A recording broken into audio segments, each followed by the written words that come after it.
Hey, everybody, this is Christina Previtt with Wake Up Call, the podcast, and you're joining me today for another edition of the hashtag FemSquire series. And joining me today is FemSquire, reformed FemSquire, Shamina Taylor. And she was a lawyer and managed to escape law, which I know I say in such a negative way, but it's a good thing. And now she's a business coach. So she's going to tell us how she did that and other juicy tidbits. Welcome, Shamina. Thank you for having me. This is amazing. So yeah, how does a lawyer go to becoming a spiritual business coach, mentor?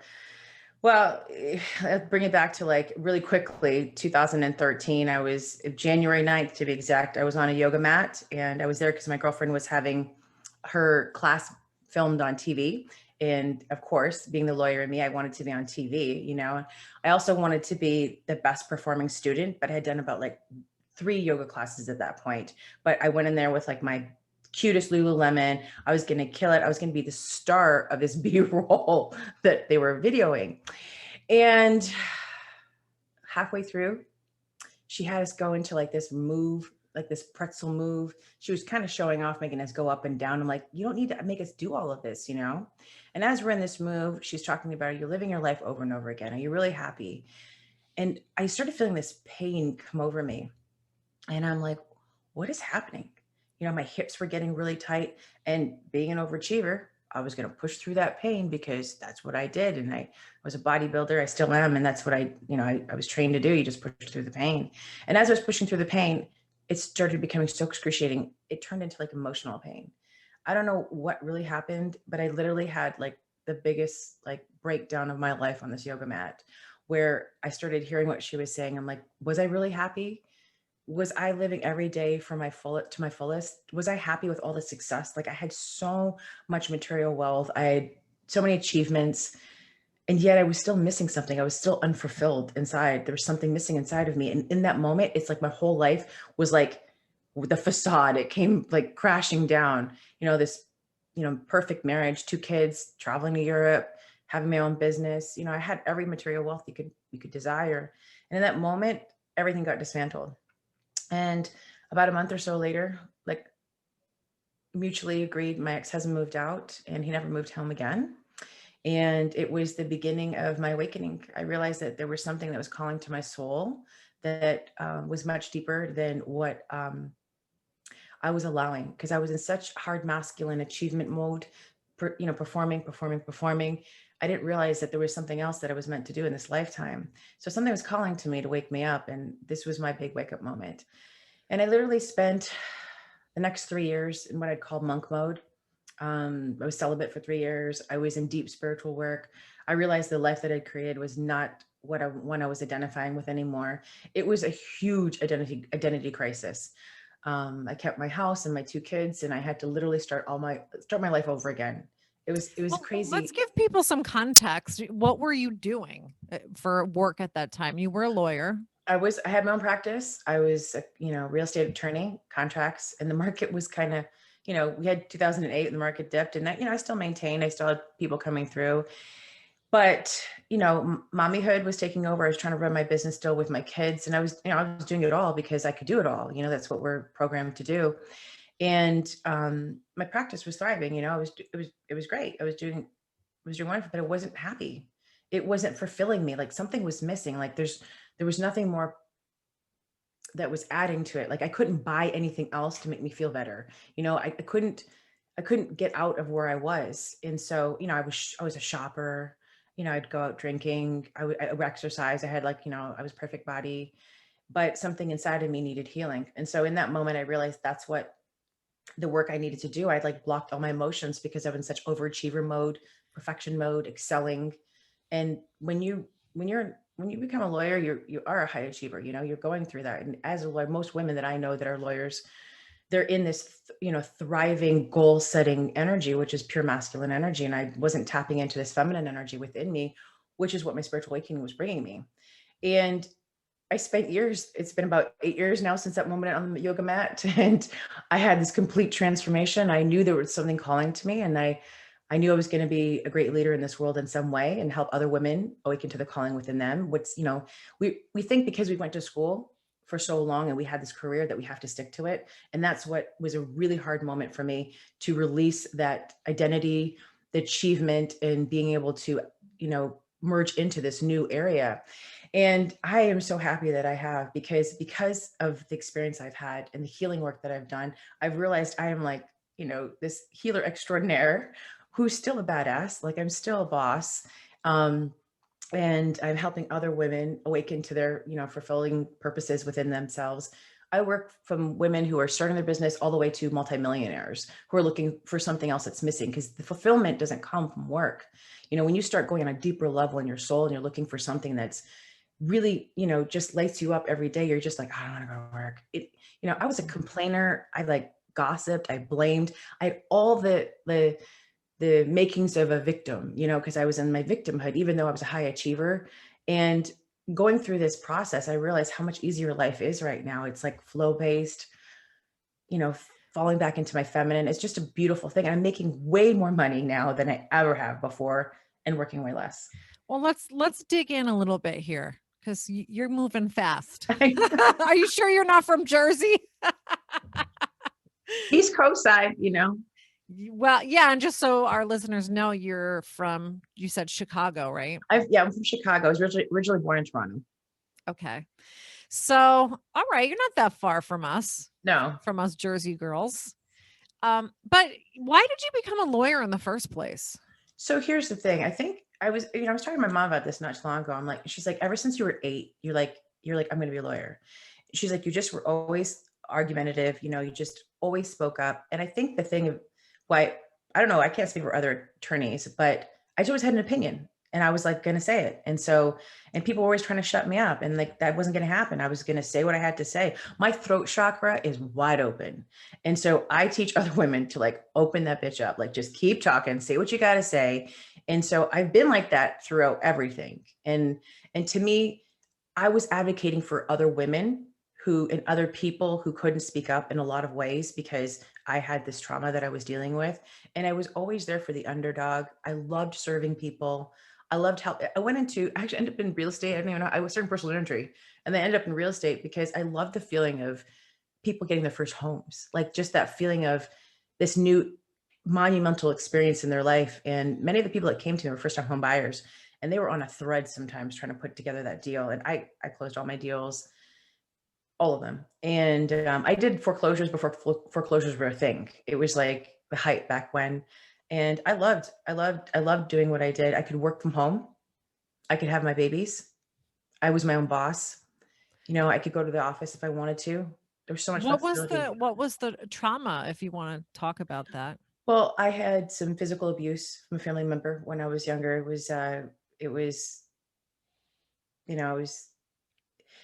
hard. It's to protect them. I keep, because I've forgiven, but it was physical abuse, and it was to the point I was 15, and I don't remember a lot of it, but I was in a victim mindset, and, I just never got any care for it. I went into self-preservation mode, put up this emotional shield, and then I just went on to become an overachiever, because most people who have any level of trauma, it doesn't even have to be physical. It could be your mom left you in the aisle at Walmart and you like had an abandonment moment or something, or your mother was critical of you. You could have some level of trauma in you, and overachievers go for where they can get validated. Like, I'm good, look at me. And that's all I did. I have 3 degrees. I mean, I'm a lawyer. I'm like, look at my success. My law firm was thriving. I'm like, and it still wasn't enough. And so, but that doesn't ever really go away, does it? I think it goes to different things. So I don't feel like it does. And I feel like I tried to abandon that part of me. When I was awakening, I was like, I don't ever want to be her again, because look what that life got me. And I took off all my jewelry. I started wearing, using my Louis Vuittons. I was, I don't want any more riches. I'm like, and then I came to a point, I'm like, you can't pay your bills with this, you got to figure some shit out. And then I heard Mother Teresa, and because I wanted to be this, spiritual, healer. I heard Mother Teresa had a jet. So I'm like, all right, that's it. I'm like, I got to get back into this again. And then I realized that wealth and success are okay. It's okay to have those things. And it's just, you got to do it in alignment with what you love, and don't do things because you think the doing of them is going to make you, more liked or validated. I was seeking validation for most of my life. because I didn't feel worthy, you know? Well, when you were doing real estate, I mean, there was a time when you were happy doing that. You're right. I was so happy. I got to tell you, like, that's when my kids were being born. There was really good movement in my life. And it was when my second child was born. People don't tell you about postpartum, and being a very controlled, emotional woman, I didn't allow myself to feel anything. So I kept bypassing whatever the postpartum was trying to bring up. And I'm like, I would see my doctor's office calling the caller ID every week. I'm like, I'm not answering that call. I can handle this. And then I just moved on to something else. I went and built my dream home, and I just kept bypassing the healing. I just kept bringing something else in so I could just distract myself with happiness. And at some point on that yoga mat, it was like, okay, time's up. Like, So something's got was to that give. really when you started to deal with the trauma that you had experienced? Yes. And how Yes. did you do that? Well, I went and saw a therapist. Well, let me back up. So I went and saw some psychics because I wanted to find out, should I leave this marriage? Should I stay? I'm like, what the hell is happening to me? And so I kept, seeing one psychic and another. And then I remember going to one, and she's like, your third eye is closed. And I'm like, what the hell is a third eye? And she's like, well, it's your connection to self. And I left there, and being the overachiever I am, I'm like, that bitch, I need to get that bitch open right now. Who's going to help me open up that third eye? So I contacted a yogi friend of mine who I was actually at the studio, and she's like, I have a healer for you. I'm like, all right, let's set this up. Didn't know what I was getting on board with. She ended up guiding me through a lot of what was going on. And I hired a therapist because the cognitive brain thinking me needs a therapist. But when I realized after going to the therapist that we started working on things, I'm like, I don't want to talk about the trauma from my past, my childhood. I just want to talk about the divorce. I was trying to control everything, because that's what you do, is you try to control everything. And she's like, that's not really how it works. And I'm like, no, no, no. I'm like, I just want to do that. And then she said, all right. And what I realized is, and when I worked with the healer, I was working with both of them, you can't control what part of your trauma and your unhealed pain comes through. And so I had to do the work, and it was hard. I remember going into my healer, and I was like, so can you tell me approximately what date this is going to be all done? Like, when will I going to be all healed and it's going to be over and I can go live my life? And she looked at me and she goes, you're in a cocoon right now, child. And one day you're going to get your butterfly wings and you're going to fly.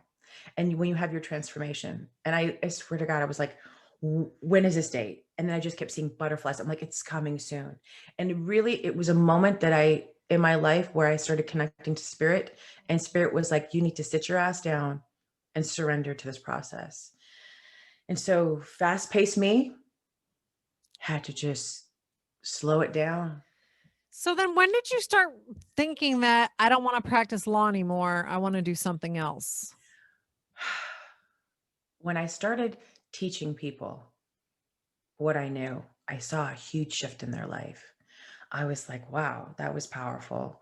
Like, one conversation, I was having them with, like, Lyft drivers or anybody, like, I'm like, wow, these words would come out of their mouth. You just changed my life after just such a small time with me. And I said, this is bigger than me. This is something what I came here to do. This is a message and a calling in me. And I said, I had to figure out how to bring this message out. So I started hiring mentors. I started working with different spiritual mentors and, like, business mentors. Like, what am I going to do to cultivate this, to bring it to millions more people? How do I bring what I learned? And so that's what I do right now. And But when you were having that experience, was it a business at that point, or was no, something no, you kind of discovered yeah, accidentally? well, awakened to, yeah, it was a struggle because it didn't make sense and I didn't know how to do it. I'm in the process of writing a book right now. I eventually want my own TV show. I know that it'll reach millions. I feel like this is a movement that I've created here right now with the women that I work with, that this is the type of work they don't teach you about. This is not the stuff that we as women are even exposed to. Our moms don't tell us, here, honey, you're supposed to feel like this. No one came and told me that my emotions mean something. Only success was how I measured myself. And so now that I know better, I'm trying to help other women do the same. So who's your average client? You had started to talk about that a little bit. You mean like who she is, like what she is? Yeah, So like yeah. who's your So avatar or who's, so you know. my avatar woman, they range, but she's a highly successful, overachieving, usually entrepreneur, and she's anywhere from 30 to probably like 40. She's had great success in her life. She's not over 40? She could be over 40. Yeah, she could be 45. I mean, most of them that I deal with are in this like awakening state too, where they're just like trying to question where they are right now. Like I always say 30 to 45, but I don't know where that came from right now. But she's questioning, what else is there? She has trouble keeping relationships. She doesn't trust people very much. She's highly overachiever. Sleeping is not always normal for her. She's excessive at almost everything. She's hard on herself. And Was she's that looking. you? Oh, well, Is yeah. it I mean, you? it's always me, right? It was always me. And she had, you know, it's when you think about it, she's a people pleaser, really bad boundaries. She's over excelling because she doesn't know her own self. She doesn't have emotional self mastery yet. And she has like maybe a couple emotions, anger, jealousy, maybe sadness, but she doesn't get to the deeper root of herself. And she's kind of lost herself along the way. And really the women that I work with, they're they're such high achievers that they're like, okay, show me how. And I have to teach them that the how is not what we do. It's how you be. The being is what we're not taught. We just know to do because we're masculine. But the feminine is the awakening of our actual biggest superpower that we have, that stems from our womb and our personal power. And that's where we have the most success. The most wealth comes to us is when we're in receiving. And most of the women I work with, they don't know how to receive very well. They're always nurturing and taking care of everybody else because that's what they know to do. Like I do for you all the time, but then they have resentment. I do all this for everybody else. Nobody gives me a thank you back because they're overextending themselves and they're mothering everybody because masculine energy is mothering, even though they think they're helping.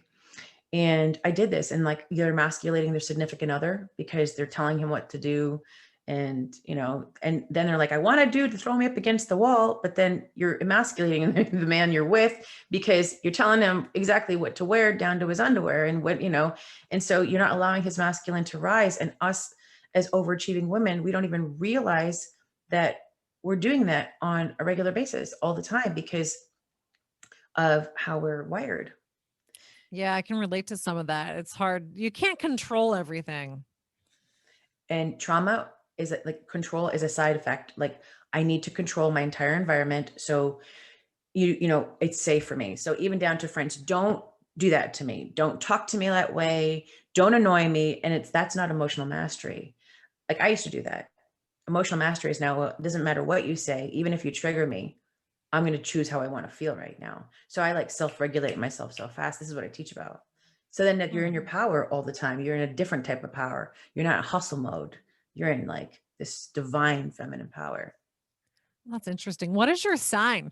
I sound I'm so. a Gemini. Oh, you're a Gemini. I thought for sure you were a fire sign. Well, there is probably in my rising. There's different aspects of me. Like I don't feel like I'm a coded Gemini anymore because I've awakened so many different levels of consciousness in me. So I feel like there's just like the divineness that's coming out. So tell me how you, and especially for the femme squires out there that want to wind down their practices, because shocker, there's a lot of miserable lawyers out there. I'm not surprised. Yeah.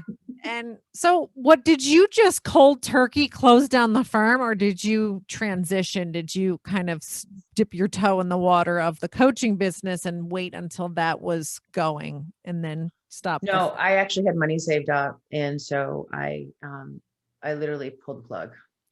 You just wrapped it up and said, I'm Yep. done with this. Yeah. And I closed up whatever clients I had left. There were a couple did come afterwards in that they were longtime standing clients with me. And it honored, I remember going to a closing after it was all said and done. And I was sitting in this room with like five other, I don't know why there were so many lawyers there, to be honest with you. And they're asking me what I do because I'd already transitioned. And I'm like, I have the most amazing life. And I'm telling them, they're like, huh, that's fascinating. You do that? You manifest? What? And they were like, oh, and I'm like, oh, I never want to be in a room like this ever again.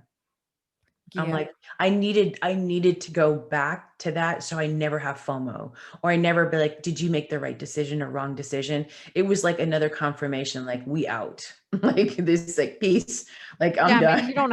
you don't ever have moments like that, do you? Where you wonder, should I have stayed in law? I did. like when you're doing an online business, you're selling yourself, right? It's not like, your lawyer, here's my skill set. You're branded out to become yourself. Like, here's my business, here's me. And for people to know, like, and trust you, there's got to be a level of your confidence in yourself about what you're selling, right? So there had been moments when I first started where there was a wobble. I'm like, I can make way more cash being a lawyer, when I was, thinking it would be easy. I wouldn't have to, I don't have to worry about selling myself. And then I'm like, no, that would suck to go back to law. And I took out having that as a plan B for me anymore. And my like business skyrocketed, like the amount of money that I've made. And like, it's just been insane. Well, do you even think of yourself as a lawyer anymore? I do, I keep that identity because I'm proud of being a lawyer because it's an achievement. And I feel like in a sea of all these freaking coaches out there, I have authority because, I'm a professional still at the same time. And it is who I am. My license is still active. I'll keep it because if I need to throw down, I'll throw down a letter. And why not have that? I feel like you don't have to abandon all parts of you. You get to be all of it if you choose. Do you think that you would ever go back to law? Never. You didn't hesitate at all there. Because the way that I run my business, I'm the owner of a law firm, but I really don't practice law anymore. I have a couple of clients where I'm doing things that don't require litigation, you know, drafting, consulting them, maybe negotiating something with another attorney.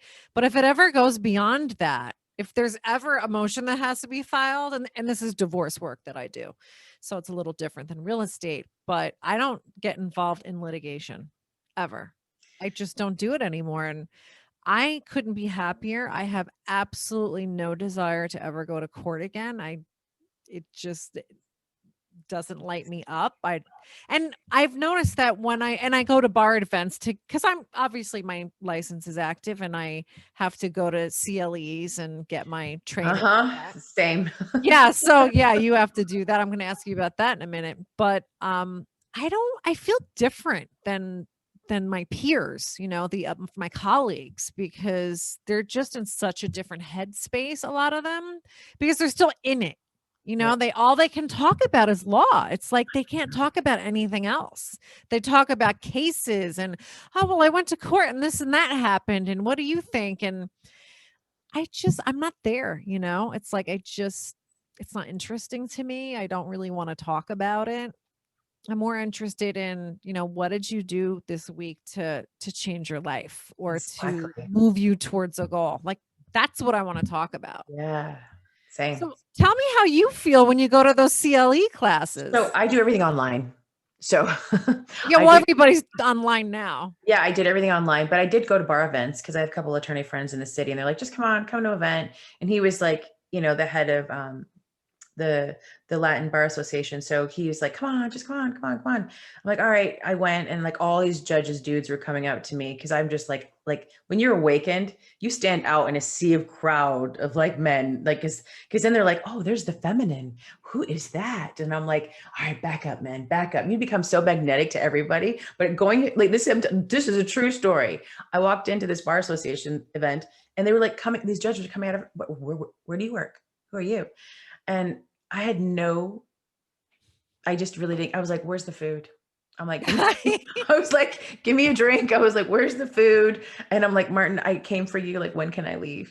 Kind of thing, but Well, some of those people might be your clients now, though. well, their wives, they were telling me after I talked to them, like, my wife needs you because their marriages are on the brink. They're then roommate status, there's no love anymore. You. And yeah, I was like, Sorry about the siren. sorry, I was like, this is rare, I'm like, wait, not really, we're Chicago.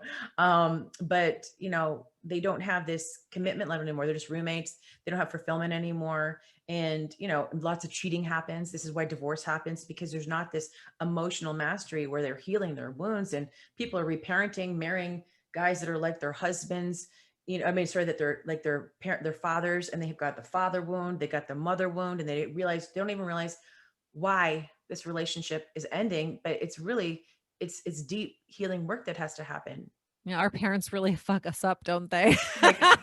Like, every day I go to my child, I'm like, are you okay with that? Because I don't want you going to therapy and telling anybody that your mama did this to you. Like, Well, I always joke that and it's really not a joke, but everyone's going to be in therapy. Everyone's kids are going to be in therapy. And it's just a matter of, what did you do wrong? Like, what did you do that they're going to be talking about? my kids have really high emotional intelligence because we talk all the time about our emotions.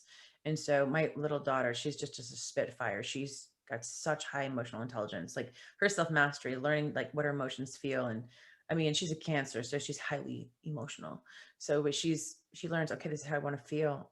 And, I think it's when you start raising them now, they don't have to have as much things happening to their life because they have the self-confidence now. They can choose whatever they want to be, not who they Yeah. think they need to be. And I think a Oh, lot well, of us, you're also teaching them that too and modeling that behavior because 100%. most of us, right? We grew up in a family that wasn't expressive or Didn't maybe talk. was too Yeah, expressive. And there wasn't really this conscious effort and this conscious recognition of, well, this is how we want to show up in the world. exactly. So we sound like two people that have had a lot of coaching.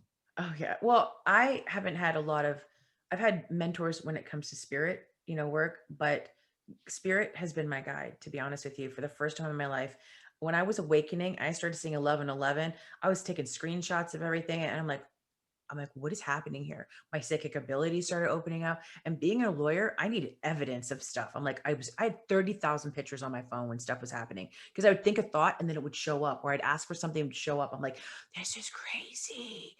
I feel crazy right now. And I went to Dr. Joe Dispenza. He teaches about quantum physics and about how you can access the quantum field and when you're manifesting. And he gave me an understanding of what it was that was energetically happening to me. Because as I was clearing away and healing energy, I was becoming a higher vibrational frequency. So I was connecting to the things in the universe that I wanted. And so when I realized I could tap into this energy, I'm like, game on. Like the me that knew I could have everything. And this is literally how I create everything, is with this magic. Well, I usually ask this at the end, but what books did you read at that time? Like, how did you You can see there's embark a on that? Oh, yeah, uh, I know. I love all your bookshelves yeah. back there. Um, you know, Wayne Dyer came to me when I was awakening, and his books are really powerful. And he passed by then, but his spirit came to me. And I know I sound really crazy and woo, but let me tell you, if there was anybody who would never believe in this stuff, it might have been me. I knew I was psychic somewhat, but I didn't know that there was just this whole realm. And The Power of Now, and that Mm. was by Eckhart Tolle. It was like that book kind of, one of the things about overachievers, and especially women who are, in this I can do bad all by myself energy. They're always planning for something else. They're always like, what's next? They never live in the moment. Like, even if they're here, you see them physically, their minds are thinking about what I got to do tomorrow, what I got to, and the moment, like the next moment. They're never here enjoying, savoring, because they're in their masculine so much. When they're in their feminine, you savor the moment, you be in the moment. And what the power of now tries to teach you is that this moment is all we have. But many people, when they start reading that book, they can't process it because they don't have the consciousness or the awareness or perspective yet. I remember the first time I picked it up, I'm like, oh, I don't know. And then the second time when I went through it, I'm like, I see why I wasn't ready the first time. I had the exact same experience. I Right. picked up that book, I don't remember when it was, years ago, and I was like, "This is stupid. I'm not reading this." I thought it was so stupid, honestly, and I put it to the side, and then years go by, and I don't know what brought it in front of me again, but I was definitely a different You were person ready. the next time. Yeah, I was ready, You got to and be I ready. picked it up, and it just clobbered me over the head, and I Yep. I thought it was amazing, and I actually wanna read it again. I feel like it's one of those books you should just read, like, once a year. Yeah. And I just talked to another gentleman. He's doing he was doing he was helping me with some copywriting stuff. And he said, I read that book every day. I pick it up and I open it up and I read a passage or something from it. And it's something new and it hits me something different. And I said, you know what, that might be something I need to start doing because it was a book that did change my life. Um, and, I feel like I'm an avid reader. I read probably 2 books a week. I love reading. And so whatever's in the moment for me to expand on, I read on. what are you reading now? I'm reading right now is Dear Lover. by David Dieta. Is how you say his name? Is It's that about fiction? no, it's about awakening the feminine, and it's about allowing yourself, because this is stuff the work I still work on, because I'm reprogramming myself to be open to receiving more and more love, and to be able to receive more love is to receive more wealth. And I'm ready to date again, so I'm opening my heart up now. And most of us that have been in our masculine or high achiever women, we block it off, we lock our hearts down. Even when you do the spiritual work, you'll still lock your heart. So I realized, like, there's time to open it up. I was ready, and so I'm doing all the work right now for that next level me. Why did you decide to be celibate for a period of time? So I had a couple girlfriends in my life, because when you become divorced or you separated, all of a sudden, like, party friends come in, like, let's go to the club, like, and let's go dancing. And I was like, where did you two come from? Like, one was never married and one was divorced. And I'm like, oh, these are my new friends. Yeah. Like, hi, best friend, we're going to go out. So we were going out every weekend and we were partying nonstop. And I wasn't dating. But I saw them going on dating apps, and I'm like, I was freshly out of a relationship that I was in for 17 years, like, with one person. And Yeah, then I that's a saw my long time. friends, like, going with other dudes. And I said, this is the life that these single ladies are doing out here. It was exhausting to me. I had a 4-year-old and a 5-year-old. I had young kids too. And I just couldn't imagine having to date. And I said, there's something deeper going on, because I saw how they were going man to man to man, and nothing was changing within them.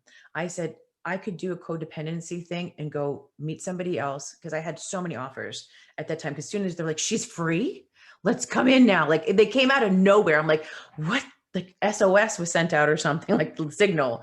And I did go on some dates, and I entertained some things, and I realized I am not ready for this. I realized that I would have bypassed my healing again if I didn't go into my monk mode.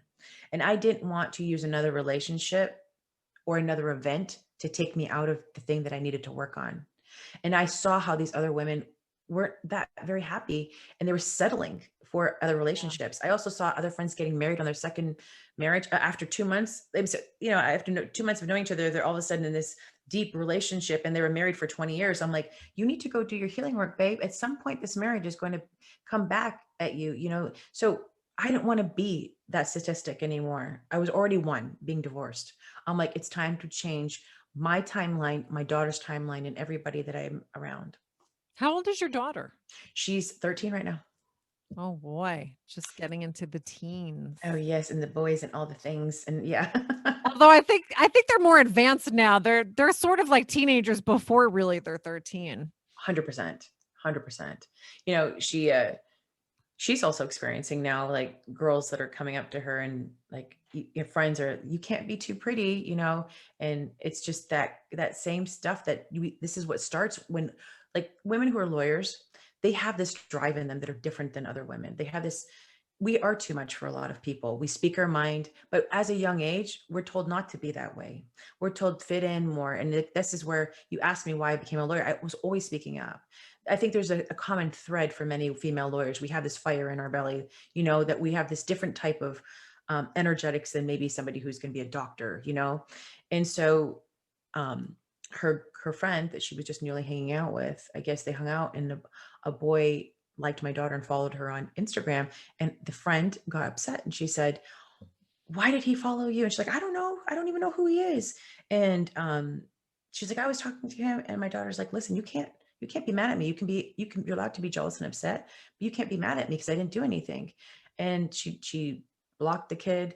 And I had talk with her, and I said, honey, I go, this is the beginning of so many women that are going to try and have you play small and have you not be in your power and not let you be the greatest you. I said, if you keep meeting your girlfriends at where they're insecure, then you're never going to shine. It's never going to feel safe to shine. And I said, I never want you to ever do that again. You do things in alignment with you. But all of us at some point when we were younger, we're told that we have to do things so friends like us. So we make our friends feel safe. And So it's not true. it's not how we need to be raised. And I want to rewire that. Well, that's why you have to be careful. Well, it's a little harder for a 13-year-old to do this, but not impossible. You have to really curate your environment. Who's 100%. around you? Who's 100%. influencing you? And that's something that I didn't learn until later in life too. So I'm glad to hear your daughter's learning that real early. Yeah, it's hard.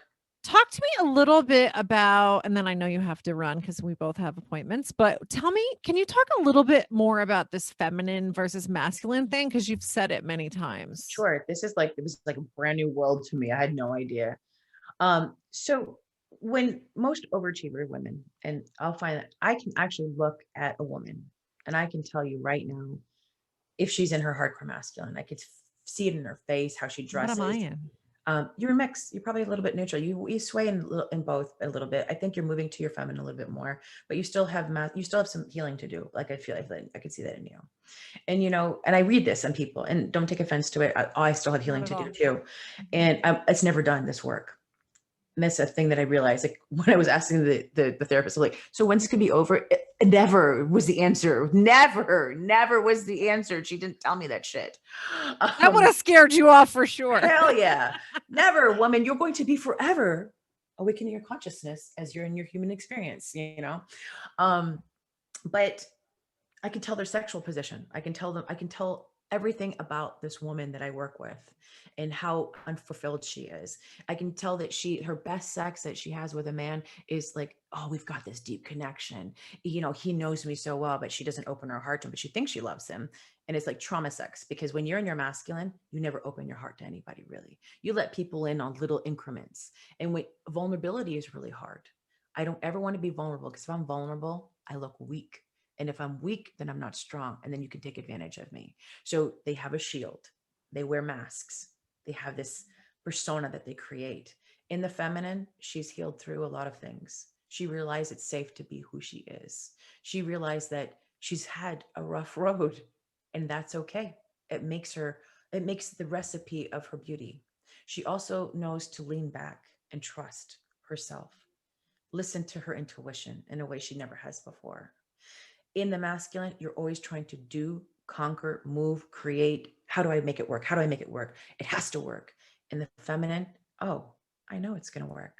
Messy or not, here I come. It's like, it's happening. That's my tagline I use for everything. It's always happening. Yeah, I can see that. That makes sense to me. Thanks for explaining that. You're welcome. When is your book going to be out? And tell us how we can find you if we're interested in working with you. Sure. It's going to be out later this year. I'm actually working with my book writer. I'm getting on a call with her right now. And so I have a couple of things. If women in your environment want to maybe activate their wealth, and they want to go into a deeper feeling of, they're getting into their wealth vibes, it'll start awakening some portion. I have got a meditation that's free. They can go to my Instagram in the link, and they can go in there in my bio, and they can download that. My Instagram is Shamina. It's ShaminaTaylor. And you can go there, follow me, connect with me. I'm on Facebook. You can friend me. I think I'm over my limit now, so people can follow me, but send me a message and say, hey, I heard you on, it's the Fem Squire series. Fem Squire series. And I loved your message. I want to connect more. I have private coaching. I'm booked right now, though. I can't take any more clients on, but I have group programs that people could join where I do coaching. There's so many different aspects. I have tons of programs. So reach out to me, and I'd love to help you. Well, I'll put everything in the show notes so people can easily find you. But thank you for sharing your story, and I'd love to have you on again sometime. That'd be awesome. I'd love it.